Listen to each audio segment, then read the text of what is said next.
Assalamualaikum warahmatullahi wabarakatuh. Bismillahirrahmanirrahim. Nahmaduhu wa nusalli wa nusallimu ala rasulihil karim wa ala alihi wa sahbihi wa tabi'ina lahum bi ihsanin ila yaumiddin, amma ba'd. Bapak-bapak, hadirin sekalian, kita mulai majelis taklim kita. Materi sore hari ini yaitu tafsir Al-Quran. Bagaimana majelis ini kita mulai dengan bacaan Ummul Kitab. Kita berharap selalu diberi hidayah dan rahmat oleh Allah Subhanahu wa taala, dan juga keluarga kita, anak istri kita, juga teman-teman seperjuangan kita. Ala hadiniyah wa ala kulli niyatin sholihah. Al-Fatihah. A'udzu billahi minasyaitonir rajim. Bismillahirrahmanirrahim. Alhamdulillahirabbil alamin. Ar-Rahmanir Rahim. Maliki yaumiddin. Iyyaka na'budu wa iyyaka nasta'in. Ihdinas siratal mustaqim. Shiratal ladzina an'amta 'alaihim ghairil maghdubi 'alaihim waladdallin. Amin. Baik, hadirin sekalian, kita sampai pada surat Al-Baqarah ayat 94 ya. Bisa dibuka mushafnya. Surat Al-Baqarah ayat 94. Sampun kepanggih? Sampun nggih? Nggih. Baik. A'udzu billahi minasy syaithanir rajim. A'udzu billahi minasy syaithanir rajim. Bismillahirrahmanirrahim.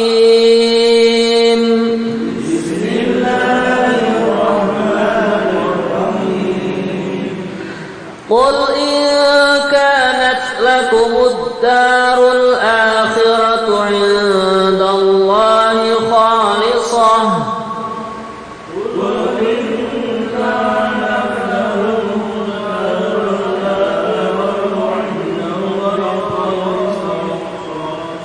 خالصة من دون الناس فتمنوا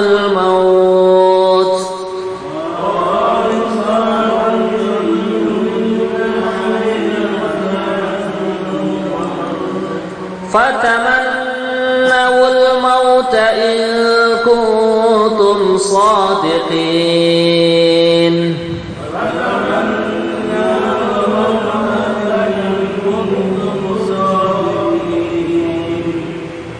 Nah, itu banyak contoh bacaan ikhfa ya. Itu biar indah, bacanya mendengungnya 2 harokat. In kuntum shadiqin. Monggo.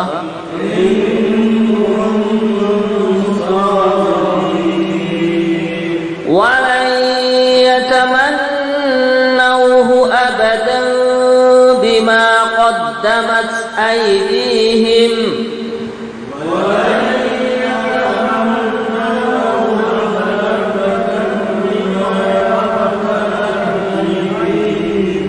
Wallahu alimun bizzalimin.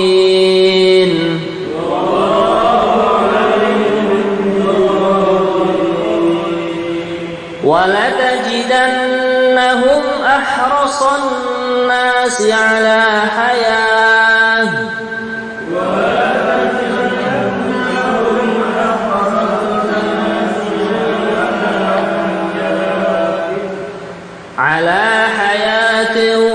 وَمِنَ الَّذِينَ أَشْرَكُوا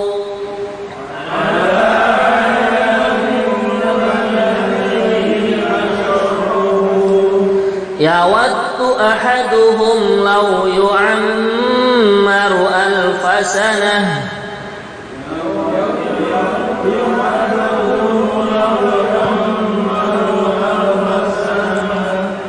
وما هو بمزحزحه من العذاب أن يعمر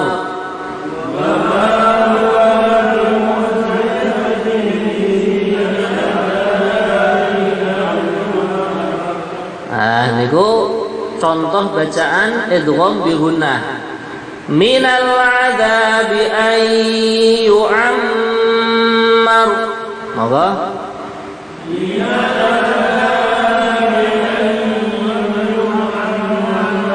Wallahu basirun bima ya'malun.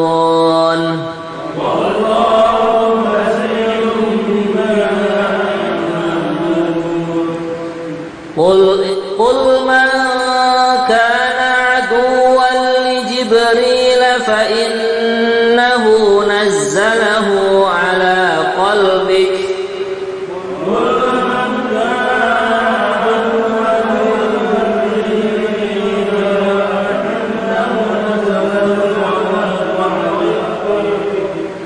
Itu ada tasdid ya. Fa'in, nah itu namanya gunnah, non dan mim yang bertasdid. Itu juga mendengungnya 2 harokat. Kemudian naz itu ada tasdid juga. Fa'innahu nazzalahu ala qalbika biiznillah. Allah.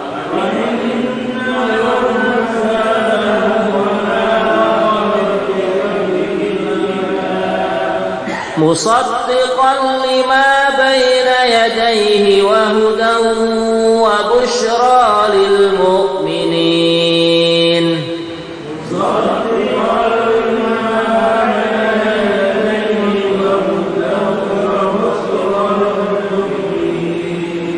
Man kana aduwwan lillahi wa malaikatihi wa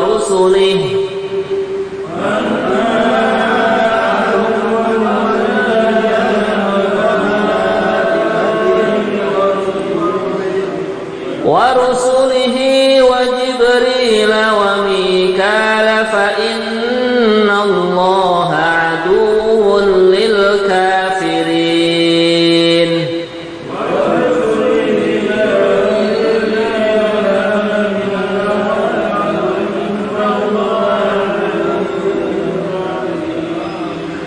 Wa laqad anzalna ilaika bayinat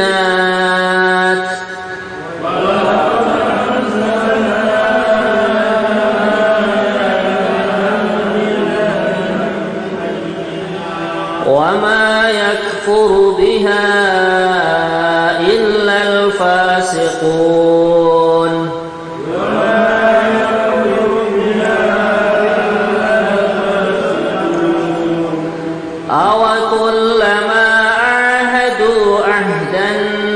Nabadhahu fariqum minhum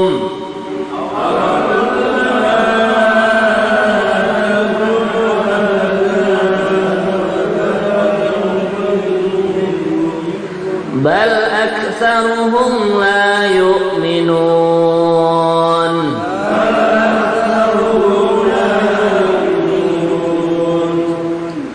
Walamma rasulun min indillah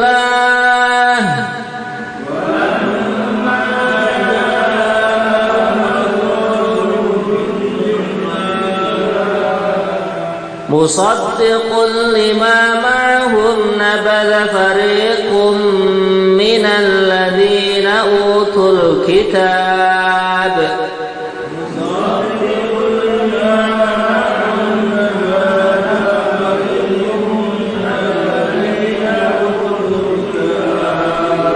Minal ladzina utul kitaba kitaballahi wara'a zuhurihim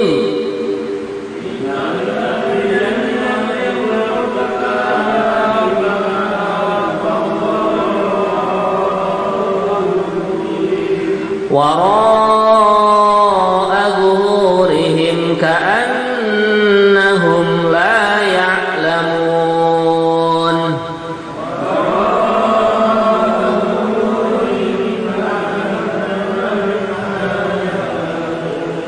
Shadaqallahul azim.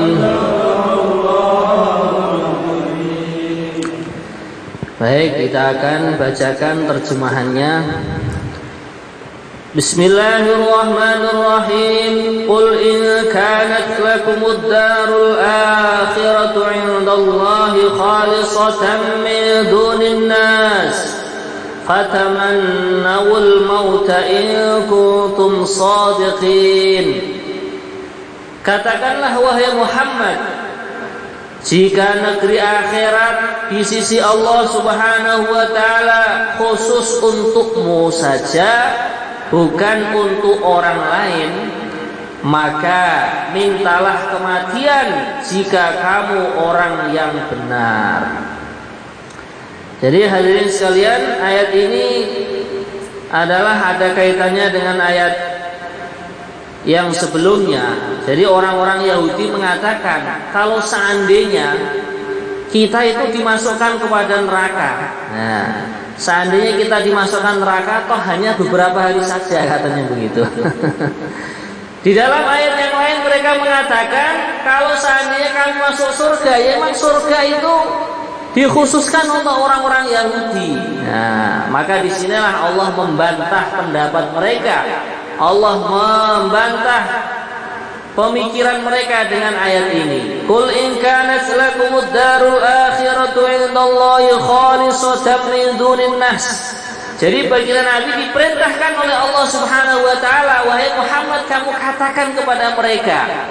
Nah, ini lakum kepada kalian orang-orang Yahudi, kalau memang akhirat baik surga atau neraka itu khusus untuk kalian. Nah, kalau seandainya kalian masuk surga, ya yang masuk surga kalian saja, umat-umat yang lain tidak masuk ke dalam surga, atau orang-orang yang beragama selain Yahudi tidak akan masuk surga. Kalau seandainya kalian dimasukkan ke neraka, nah itu hanya beberapa hari saja atau beberapa waktu saja.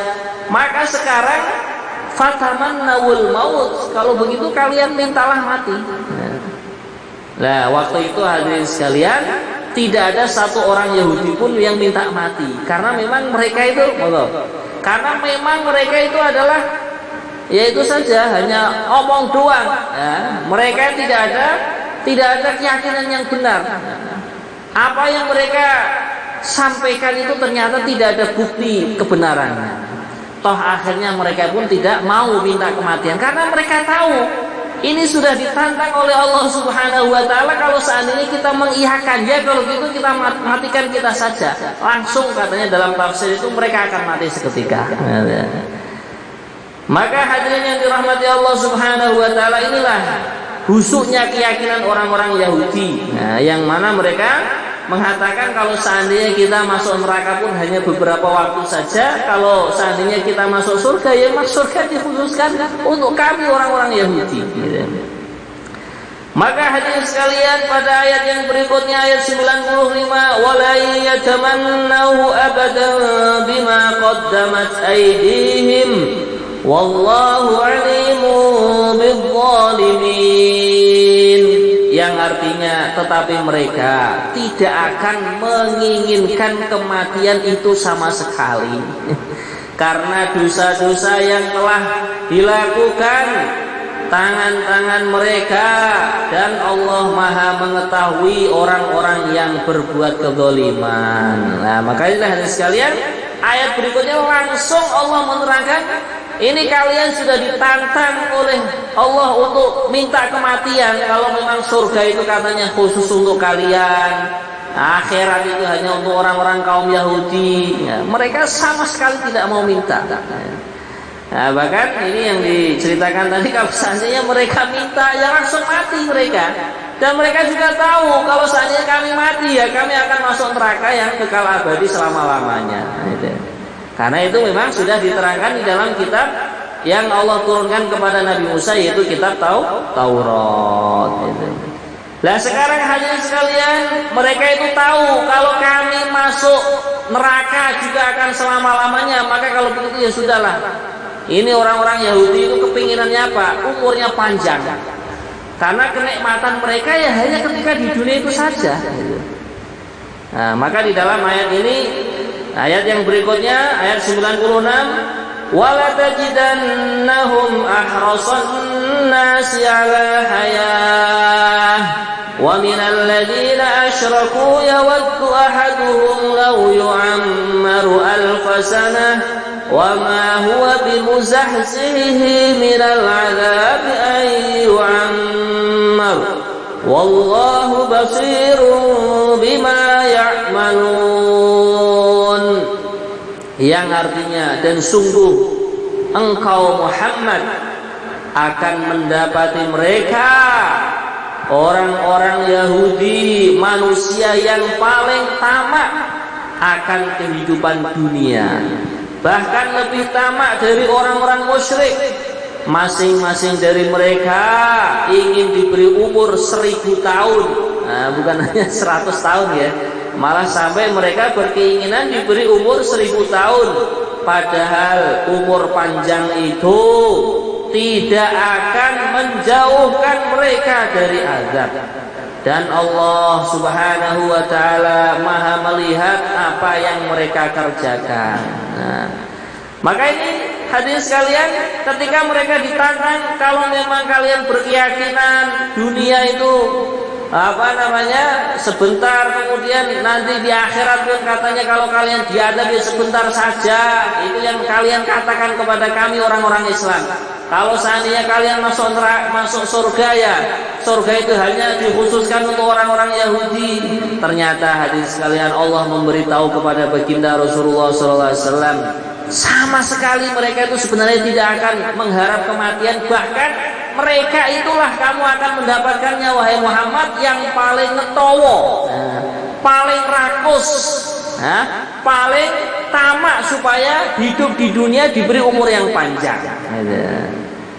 Nah, sehingga mereka sampai bercita-cita diberi umur sampai 1000 tahun. Wala tajidannahum ahrasan nasi ala hayati wa minal ladzina asyraku yawaddu ahaduhum law yu'ammaru 1000 sanah.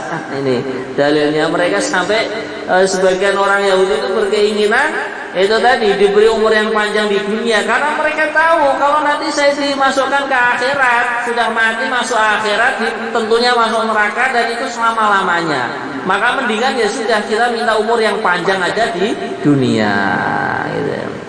Nah, ini sebagian ahli tafsir juga mengatakan sebabnya mereka itu tidak iman kepada baginda Rasulullah SAW karena mereka lebih mencintai kehidupan dunia. Nah, makanya sebagian riwayat kan dikatakan cinta dunia adalah punjer atau pusat daripada setiap kemaksiatan, pusat daripada setiap keburukan, pusat daripada setiap kesalahan.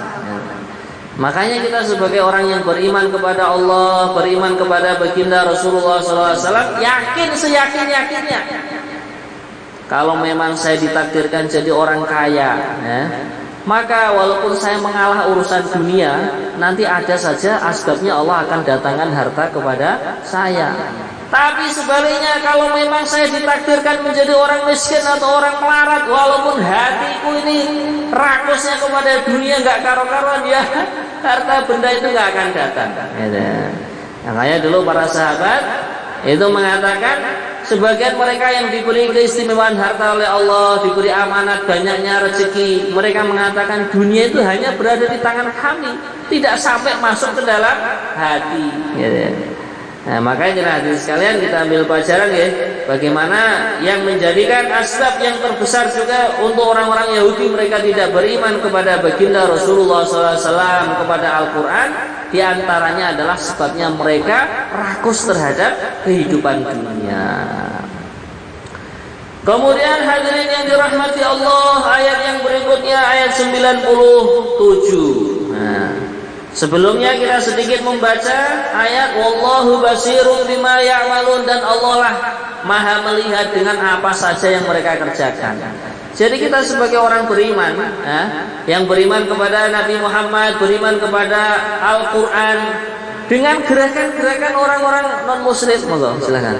Orang-orang Yahudi, orang-orang Nasrani, itu sebenarnya kita mensikapinya bagaimana? Kita tenang-tenang saja, dalam artian tidak usah terlalu menggubris atau merisaukan apa yang mereka kerjakan, makar-makar yang mereka rencanakan, itu sudah kita nggak usah terlalu perhatikan. Karena Allah lah yang maha mengetahui dengan apa yang mereka kerjakan. Sekarang kesibukan kita bagaimana? Kesibukan kita adalah supaya kita ini selalu mendekatkan diri kepada Allah. Baik dengan cara kita memperkuat hubungan kita kepada Allah, mengerjakan perintah-perintahnya, mengerjakan sunnah-sunnah Nabi, gitu, mengerjakan ibadah-ibadah nafil. Nah, kemudian hubungan kita, hablum minan nas kita, bergaul dengan keluarga kita, dengan akhlakul karimah, dengan senyum, dengan murah, pemaaf, murah ini, banyak sedekah dan lain sebagainya itu ya. Ringan tangan di dalam mengeluarkan infak kita di jalan Allah. Nah ini nanti kalau kita ini sudah mengerjakan perkara yang kaitannya hablum minallah itu sudah baik, sudah benar, yang kaitannya hablum minannas sudah benar. Nah disinilah pertolongan Allah akan bersama kita. Amin Allahumma amin. Karena apabila kita ini selalu mendekatkan diri kepada Allah, tentunya Allah akan mendekatkan diri kepada kita. Lah kalau kekuatan pertolongan Allah itu sudah bersama orang-orang Islam, orang-orang iman, itu makar besarnya kayak apapun ya, rencana kejahatan yang disusun rapi kayak apapun oleh musuh-musuh Islam, itu tidak akan memberikan bahaya apapun kepada orang-orang Islam apabila ditolong oleh Allah Subhanahu wa taala. Kemudian hadirin yang dirahmati Allah, ayat nomor 97. Qul ma kana aduwwan li Jibril fa innahu nazzalahu ala qalbika bi idznillah musaddiqan lima baina yadayhi wa hudan wa busyra lil mu'minin. Yang artinya, katakanlah wahai Muhammad, barang siapa menjadi musuh Jibril, maka ketahuilah bahwa dialah yang telah menurunkan Al-Quran ke dalam hatimu dengan izin Allah Subhanahu wa ta'ala, memberikan apa atau kitab-kitab yang terdahulu dan menjadi petunjuk serta berita gembira bagi orang-orang beriman. Jadi hadirin yang dirahmati Allah, ayat 97 ini diterangkan dalam tafsirnya ini, asbab diturunkannya ayat ini. Diriwayatkan ruwiya annal yahuda qalu lin nabi sallallahu alaihi wasallam innahu laysa nabiyyun minal anbiya illa ya'tihi malakun minal malaikah min indi rabbih birrisalah wa bil wahyi. Yang artinya, orang-orang Yahudi itu mengatakan kepada baginda Nabi, sesungguhnya tidak ada seorang nabi, seorang rasul pun kecuali malaikat dari malaikat-malaikatnya Allah Subhanahu wa taala telah datang kepadanya dengan membawa risalah, membawa syariat, membawa aturan agama, dan juga membawa wahyu. Nah ini dalam hadisnya begitu. Maka orang-orang Yahudi itu alasannya ada saja itu untuk tidak iman kepada Nabi. Sekarang kalau kamu itu seorang Nabi, seorang Rasul, wahai Muhammad, siapa yang membawa wahyu kepadamu? Maka hadirin sekalian, Nabi pun menjawab, malaikat Jibril lah yang telah membawa wahyu kepadaku. Lah orang Yahudi pun menyalahkan malaikat Jibril katanya dalam hadis ini, asbabun nuzulnya itu. Maka mereka mengatakan itulah yang namanya malaikat Jibril, itulah yang turun selalu membawa itu suasana perang, suasana saling bertengkar dan lain sebagainya. Nah inilah orang itu kalau sudah tidak mau beriman kepada baginda Nabi, sampai malaikat pun disalahkan, malaikat pun dikritik. La haula wala quwata illa billah. Maka mereka mengatakan, wahai Muhammad, kalau seandainya yang membawa wahyu itu malaikat yang namanya Mikail, kami akan beriman kepada kamu. Wah. Maka inilah sifatnya orang Yahudi. Karena malaikat Mikail itu malaikat yang membawa hujan, yang membawa rezeki, atau yang membawa rahmat, maka kami akan ikut kepadamu.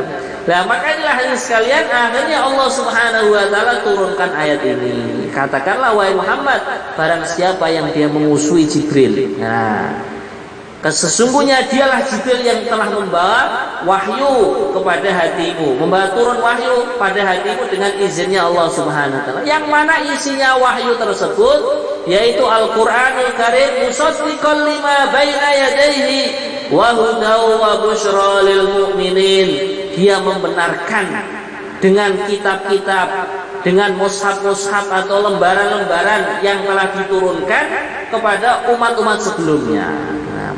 Dan juga sifatnya Al-Quran di sini adalah wahudaw wa busyra, memberikan petunjuk, kemudian memberikan kabar gembira. Makanya kita sebagai orang iman, sebagai orang Islam, hendaklah menertibkan waktu kita dalam sehari semalam. Paling tidak ada waktu yang digunakan untuk membaca Al-Quran. Insyaallah ya. Kita atur sendiri. Mungkin selepas subuh atau selepas maghrib atau sebelum tidur ya. Karena apabila kita sudah berkaitan dengan Al-Quran, sedangkan Al-Quran adalah sumber hidayah atau sumber petunjuk dari Allah Subhanahu wa Ta'ala, walaupun kita ini belum paham maknanya secara keseluruhan, kita yakin saja dengan saya membaca Al-Quran, dengan saya ada kaitan dengan Al-Quran, pasti dan pasti hidayah atau petunjuk dari Allah akan diturunkan kepada saya. Maka itulah hadirin sekalian, orang kalau membaca Al-Quran supaya lebih meresapi maknanya, menghayati isi-isinya, ya ini termasuk kita adakan ini majelis tafsir ya, sedikit-sedikit kita mempelajari makna-makna daripada Al-Quranul Karim ya.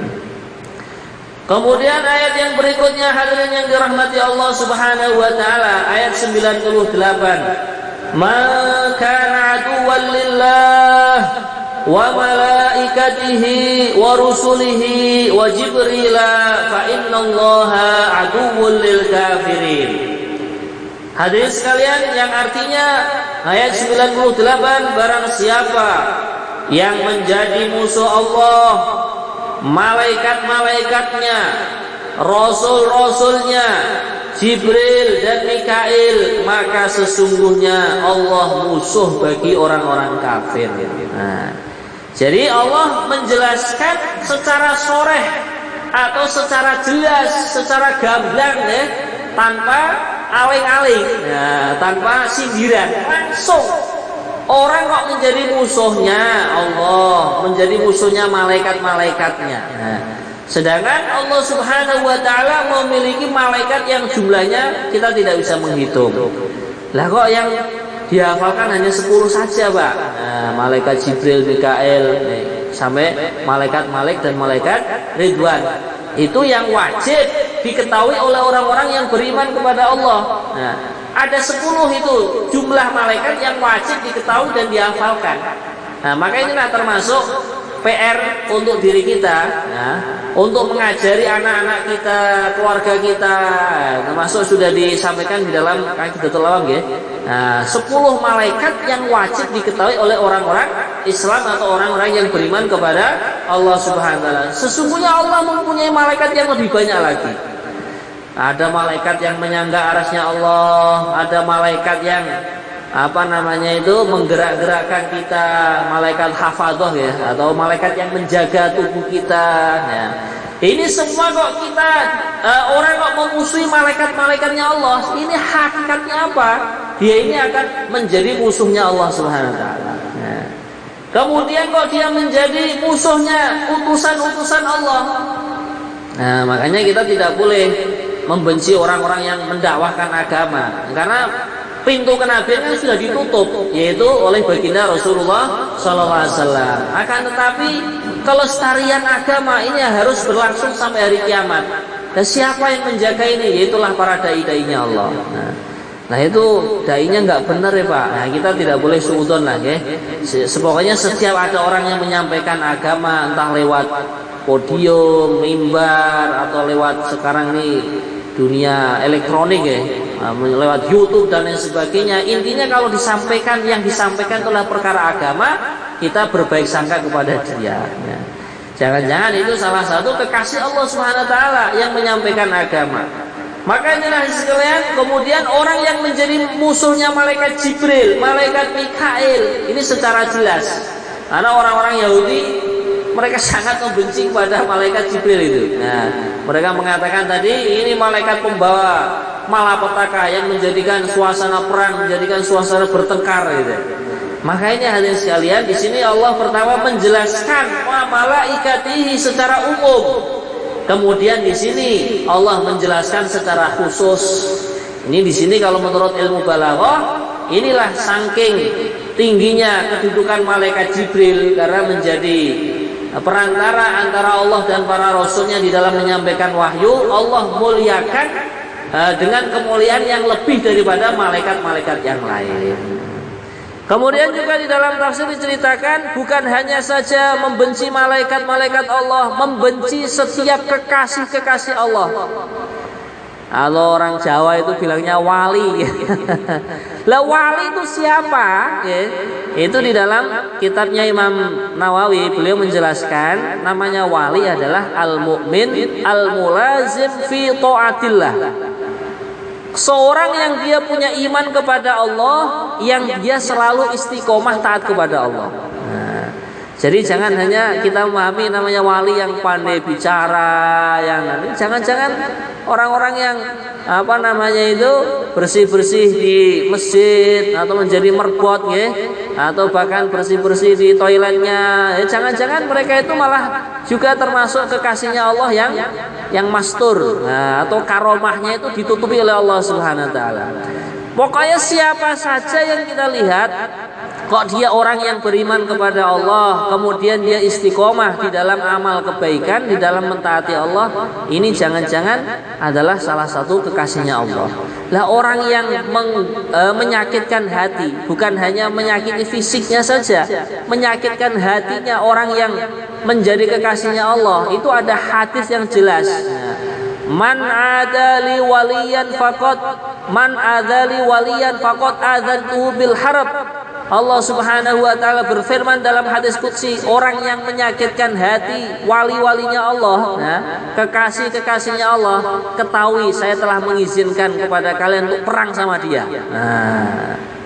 Nah ini kalau sudah ditantang perang sama Allah terus bagaimana? Siapa yang bisa menandingi kekuatannya itu?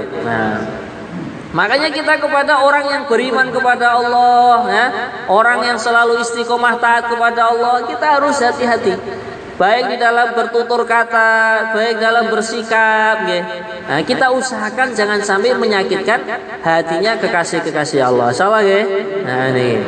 Kemudian ayat yang berikutnya, walaqad anzalna ilaika ayatin bayyinat wa ma yakfuru biha illal fasiqun. Yang artinya ayat 99, dan sungguh kami telah menurunkan ayat-ayat yang jelas kepadamu wahai Muhammad, dan tidaklah ada yang mengingkari selain orang-orang yang fasik.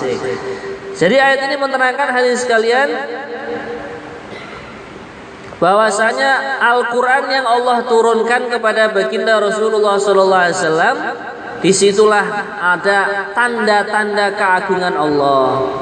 Disitulah ada tanda-tanda keesaan Allah, tanda-tanda yang menjelaskan alam semesta, dunia dan segala isinya ada yang menciptakan, yaitu Allah Subhanahu wa taala. Dan juga di sini dikatakan ayat, kata tafsir yang kita baca ini adalah menunjukkan juga Al-Quran ini bahwasanya setelah dunia itu ada kehidupan yang namanya kehidupan akhirat. Dan di sini bukti-buktinya sudah jelas di dalam Al-Quran. Ayatin bayyinat, bukan saja satu ayat, tapi ayat ini dalam nahwu ini namanya jamak muannas salim. Bentuk jamak itu kan banyak ayat-ayat, tanda-tanda yang menunjukkan kita setelah mati nanti ada kehidupan lagi yang namanya kehidupan akhirat. Wa ma yakfuru biha illal fasiqun, tidaklah ingkar dengan apa yang ada di dalam Al-Quran kecuali orang-orang yang fasik. Nah ini orang fasik itu siapa? Kalau di dalam itu fikih itu diceritakan yang namanya orang fasik adalah alladzi yartakibu al-kabair au asarru ala shaghair. Orang yang mengerjakan dosa besar. Dosa besar itu apa? Syirik kepada Allah, kemudian sihir. Nah nanti di lembar berikutnya ayat tentang sihir itu. Kemudian yang namanya dosa besar termasuk membunuh orang, termasuk berzina, naudzubillah min dzalik. Termasuk juga sebagian mengatakan riba. Sebagian ulama juga mengatakan termasuk dosa besar adalah ghibah, menggunjing orang iman, menggunjing orang Islam. Bahkan sebagian ulama itu mentafsir dosa besar itu ada yang sampai 70 macam. Tapi paling tidak ada 6 atau 7 yang sudah kita sebutkan tadi. Gitu. Kemudian atau asarra ala shaghair, dia terus-terusan istiqomah mengerjakan dosa kecil. Nah, yang saya misalkan melihat wanita yang bukan mahram, maka kita perlu belajar menundukkan pandangan, bukan menundukkan mata ya. Saat ini menundukkan mata itu kadang masih bisa melihat auratnya orang. Oke, itu darurat Pak Ji. Nah, kalau nyetir itu darurat namanya. Masuk selokan ya.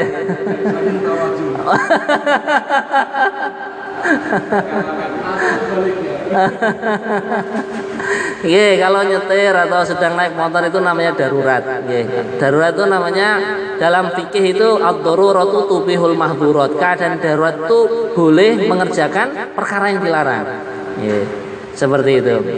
Maka inilah hadirin sekalian, definisi daripada orang fasik telah kita sampaikan. Kita pelajari ayat berikutnya, ayat 100. Awa kullama ahadu ahdan nabadahu fariqum minhum bal aktsaruhum la yu'minun, yang artinya, dan mengapa setiap kali mereka mengikat janji sekelompok mereka melanggarnya, sedangkan sebagian besar mereka tidak beriman. Nah, ini sifatnya orang Yahudi.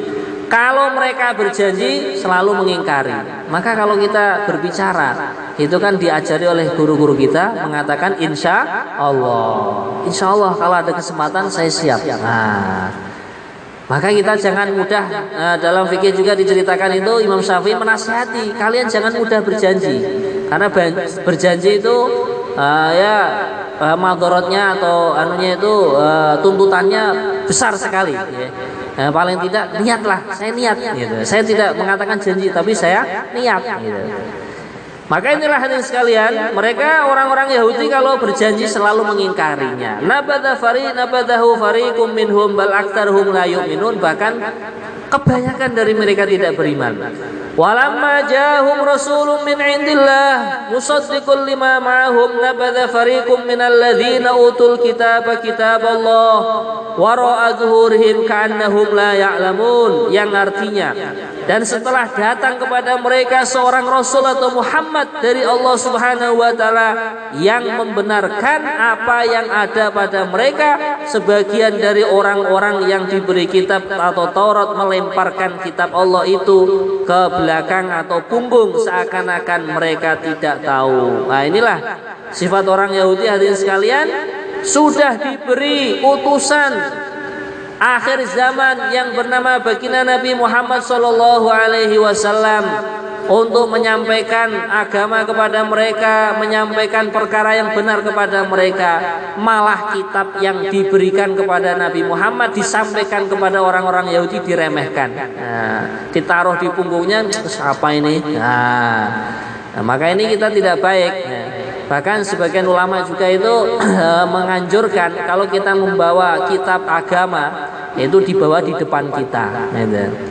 Makanya kalau tas punggung itu sebaiknya untuk baju, pakaian, sabun gitu ya. Kalau untuk kitab sebaiknya di depan atau paling tidak di bopong beginilah ya. Nah, itu. Maka ini kita bahaya, karena kalau seandainya kita meniru sifatnya orang-orang Yahudi, nah kitabullah kok diletakkan di punggung, ini jangan-jangan keberkahan daripada kitabullah tidak diberikan kepada kita. Petunjuk-petunjuk Allah yang ada di dalam Al-Quran tidak difahamkan kepada kita.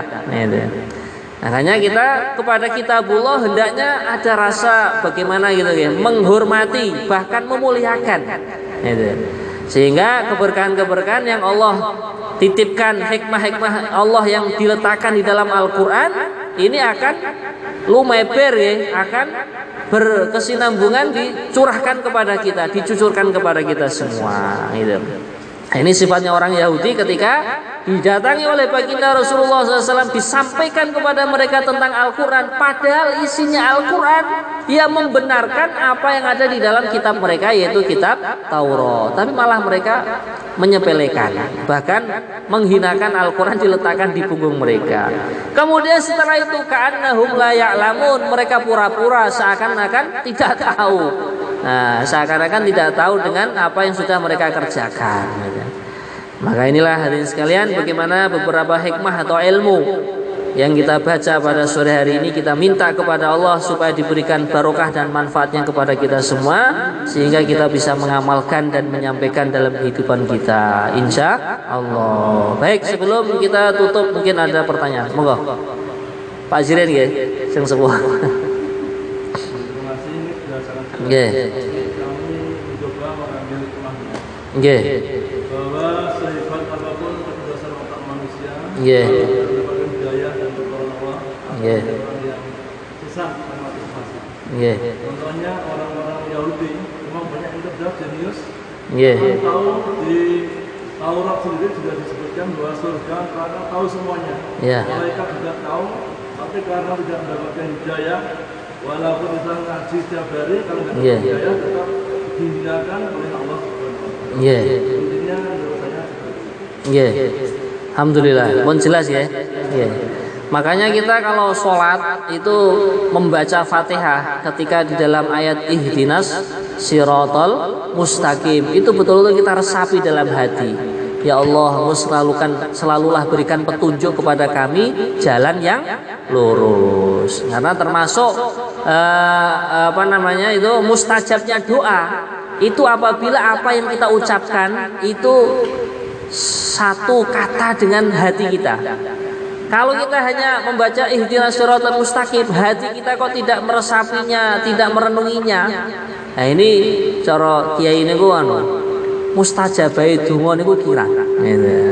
Bahkan waktu di pembukaan tafsir kan sudah saya jelaskan, termasuk dulu amalan yang disarankan kiai kita baca setiap hari, bahkan setiap habis sholat adalah membaca Fatihah.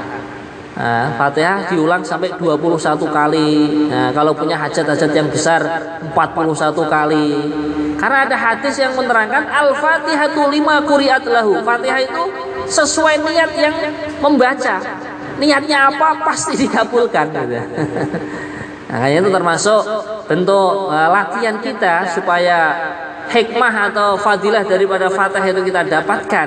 Nah itu selain ketika sholat merenungi maknanya, juga ketika habis sholat kita latihan duduk sebentar membaca Fatihah, nah, supaya Fatihah itu betul-betul kita dapatkan fadilahnya itu. Gitu wajib ya. Moga. Nggih. Selagi orang yang di dalam hatinya ada kalimat iman, tetap kita berbaik sangka. Cuman nanti di dalam kita garis bawahi keyakinan yang sekiranya bertentangan dengan kebanyakan atau jumhur ulama, lah ini kita tinggalkan. Misalkan kayak nyuwun sewu, kebanyakan ulama itu kan ziarah kubur kan ya boleh, bahkan sunnah kan. Lah kok ada sekelompok dari saudara muslim kita kok mengatakan ziarah kubur itu syirik. Lah ini kita tinggalkan gitu. Kita jangan khusnudzon. Karena itu sudah perkara yang disepakati ulama, kebenarannya kok malah disangkal. Kita ziarah kubur itu bukan menyembah kuburan, beda. Menyembah kuburan dengan ziarah kubur beda. Kalau ziarah kubur itu sunnah Nabi.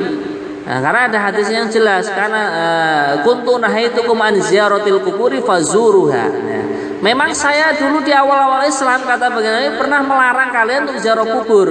Sekarang iman kalian sudah kuat, fazuruha. Kalian ziarahilah. Nah, maka ini kan di teman-teman Wahabi atau Salafi kan mohon maaf ya.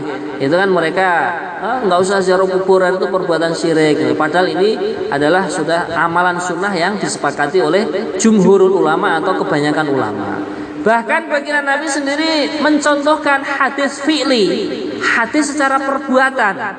Beliau itu menziarah kubur hampir setiap malam. Karena kata beliau, karena dengan ziarah kubur mengingatkan kita kepada kampung akhirat, mengingatkan kita kepada kematian, supaya diri kita selalu membuat persiapan. Gitu. Makanya kalau kepada orang yang di hatinya ada iman, ada Islam, tetap kita husnudzon. Cuman perkara-perkara yang bertentangan dengan perkara yang sudah disepakati kebanyakan ulama, lah ini kita tinggalkan. Gitu. Sakit difahami Pak ya? Nggih, kurang lebihnya gitu. Anten mulai Pak. Sampun nggih. Monggo.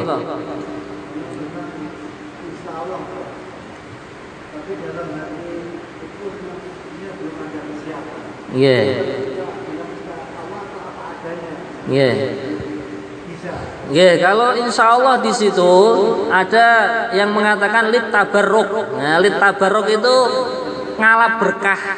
Kita melafalkan insya Allah kan menyebut nama Allah, dan di dalam menyebut nama Allah di situ ada zikir, ya, atau ingat kepada Allah. Nah, disinilah orang itu dia menyebut nama Allah sendiri sudah ada keberkahan. Makanya sebagian orang mengatakan insya Allah sebenarnya dia nggak siap, tapi melafalkan insya Allah sebenarnya untuk mengambil berkah zikir kepada Allah, itu juga boleh. Cuman kita sebagai orang Islam ya, setiap diajak kebaikan ya tetap kita harus niatkan, entah kapan kita kerjakannya, mungkin 1 jam yang akan datang, 1 hari. Kalau kita diajak kepada kebaikan, tetap di dalam hati harus ada niat mengerjakannya.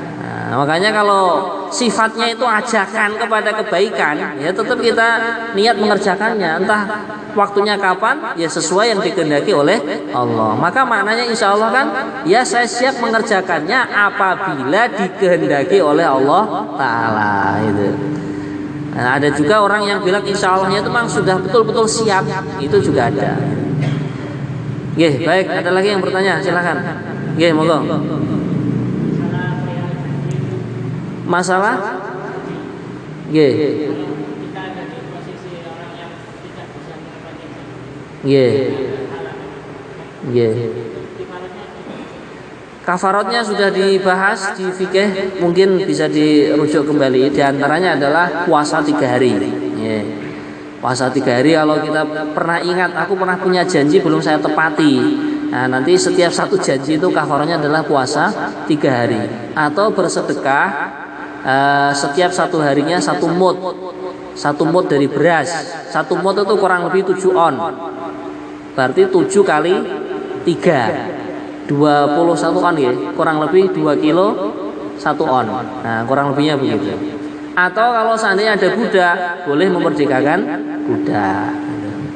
Berjanji ke siapa saja? Nggih, berjanji kepada siapa saja. Pada Allah ini maksudnya kepada manusia, karena kan kita interaksinya kan dengan manusia. Kalau janji kita dengan Allah ya itu sudah bainal khaliq wal makhluk loh, baina rabb wal ibad ya. Niku make dengan banyak istighfar atau dengan tobat ya, seperti itu. Nggih. Nggih, 3 hari puasa. Ya, atau kalau kita misalkan orang sibuk, misalkan jadi kuli bangunan atau jadi tukang batu, kan mau puasa sulit ya. Nah, sudahlah saya tak milih 1 harinya diganti 1 mud beras atau 7 on. Nah, tadi kali 3. Nggih. Kalau kita cekap untuk sore hari ini ya. Baik, kita akhiri dengan bacaan kafaratul majlis. Subhanallah bihamdihi, subhanakallah wa bihamdika, asyhadu an la ilaha illa anta, astaghfiruka wa atubu ilaik. Kurang lebihnya mohon maaf. Wabillahi taufik wal hidayah. Wassalamualaikum warahmatullahi wabarakatuh.